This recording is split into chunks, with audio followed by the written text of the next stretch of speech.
The Brothers of Darkness. As their name suggests, the Dark Brotherhood has a history shrouded in obfuscation. Their ways are secret to those who are not brothers of the Order. Brothers is the generic term. Some of the deadliest of the assassins are female, but they are called brothers as well. How they continue to exist in shadow, but can be easily found by those desperate enough to pay for their services, is not the least of their mysteries. The Dark Brotherhood sprang from a religious order, the Morag Tong, during the Second Era.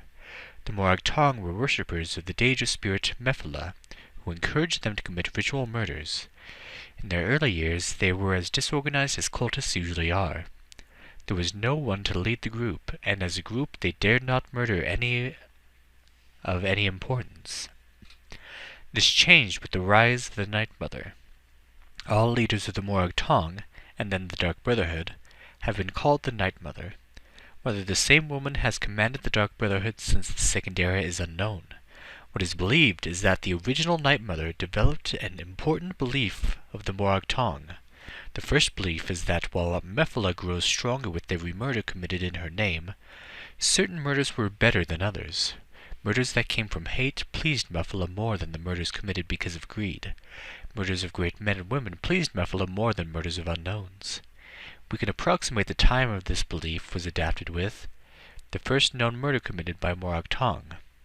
In the year 324 of the Second Era, the potentate Versidue Shai was murdered in his palace in what is today the elsewhere kingdom of Senshal. In a brash move, the Night Mother announced the identity of the murderers by painting Morag Tong on the walls in the potentate's blood.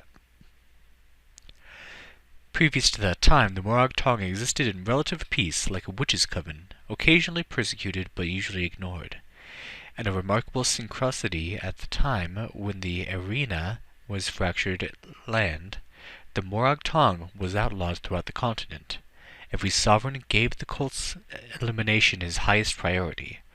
Nothing more was officially heard of them for 100 years.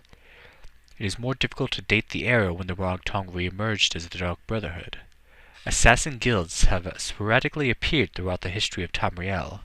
The first mention of the Dark Brotherhood that I have found is from the journal of Queen Arlimahera of Hegath. She spoke of slaying her enemies by her own hand, or, if necessary, with the help of the Night Mother and her Dark Brotherhood, the secret arsenal my family has employed since my grandfather's time. Arlimahera wrote this in 2nd Era 412, so one can surmise that the Dark Brotherhood had been in existence since at least 360, if her grandfather truly used them. The important distinction between the Dark Brotherhood and the Morag Tong was that the Brotherhood was a business as much as a cult. Rulers and wealthy merchants now used the order as an assassin's guild. The Brotherhood gained the obvious benefits of a profitable enterprise, as well as the secondary benefit that no longer could rulers actively persecute them. They were needed. Even an extremely virtuous leader, not long after Elamera's journal entry about them was penned, came perhaps the most famous series of executions in the history of the Dark Brotherhood. The Colovian Emperor potentate Severian Shorak and every one of his heirs was murdered on one bloody night in Sun's Dawn in 430. Within a fortnight, the Colovian dynasty crumbled to the delight of its enemies.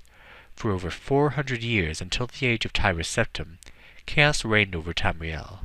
Though no comparably impressive executions have been recorded, the Brotherhood must have grown fat with the gold during that age. The Dark Brotherhood has no shortage of business opportunities. And accounting, I have been informed, is the Brotherhood's favorite euphemism for execution. While they are officially an unlawful organization in every corner of the Empire, like the Thieves' Guild, they are almost universally tolerated.